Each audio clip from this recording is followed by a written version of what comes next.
O Pequeno Príncipe. Certa vez, quando tinha 6 anos, vi num livro sobre a Floresta Virgem, Histórias Vividas, uma imponente gravura. Representava ela uma jiboia que engolia uma fera. Eis aqui a cópia do desenho. Dizia o livro: as jiboias engolem, sem mastigar a presa inteira. Em seguida, não podem mover-se e dormem os 6 meses da digestão. Refleti muito então sobre as aventuras da selva e fiz com lápis de cor o meu primeiro desenho. Meu desenho número 1. Ele era assim. Mostrei minha obra-prima às pessoas grandes e perguntei se o meu desenho lhes fazia medo. Responderam-me: por que é que um chapéu faria medo? Meu desenho não representava um chapéu, representava uma jiboia digerindo um elefante. Desenhei então o interior da jiboia, a fim de que as pessoas grandes pudessem compreender. Eles têm sempre necessidade de explicações. Meu desenho número 2, ele era assim. Mostrava por dentro da jiboia o elefante. As pessoas grandes aconselharam-me deixar de lado os desenhos de jiboias abertas ou fechadas e dedicar-me de preferência à geografia, à história, ao cálculo, à gramática. Foi assim que abandonei aos 6 anos uma esplêndida carreira de pintor.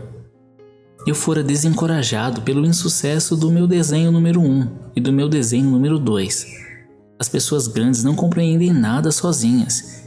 E é cansativo para nós crianças estar toda hora explicando. Tive, pois, de escolher uma outra profissão e aprendi a pilotar aviões. Voei, por assim dizer, por todo o mundo.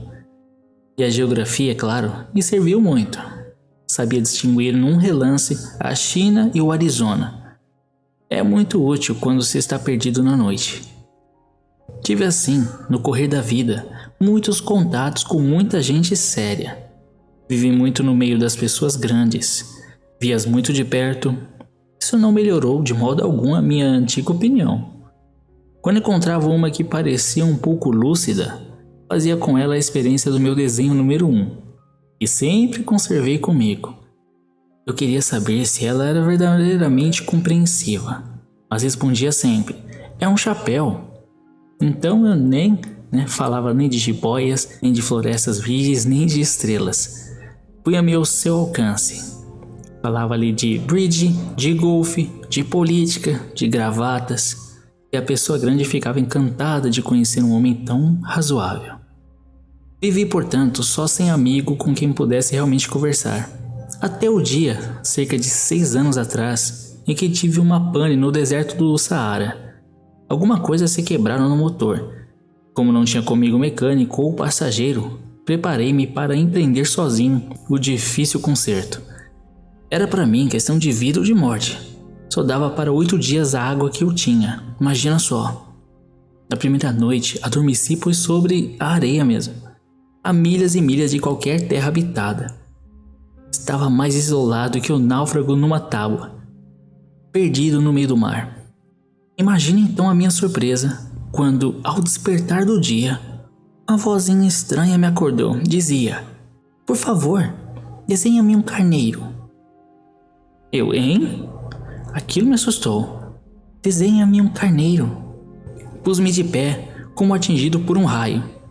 Esfreguei os olhos, olhei bem e vi um pedacinho de gente inteiramente extraordinário, que me considerava com gravidade. Eis o melhor retrato que mais tarde consegui fazer dele. Meu desenho é seguramente muito menos sedutor que o modelo. Não tenho culpa. Fora desencorajado aos 6 anos, lembra? Da minha carreira de pintor. Isso aprender a desenhar jiboias abertas e fechadas e olhe lá. Olhava, pois, essa aparição com olhos redondos de espanto. Não esqueçam que eu me achava a 1000 milhas de qualquer terra habitada. Ora, meu homenzinho não me parecia nem perdido, nem morto de fadiga, nem morto de fome, de sede ou de medo.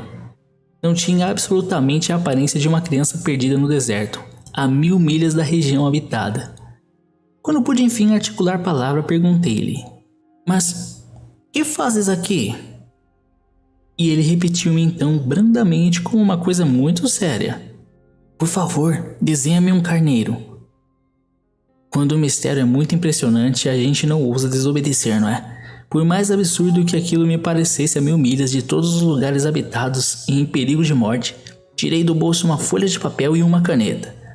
Mas lembrei-me então de que eu havia estudado de preferência geografia, história, cálculo e gramática, e disse ao garoto, com um pouco de mau humor, que eu não sabia desenhar.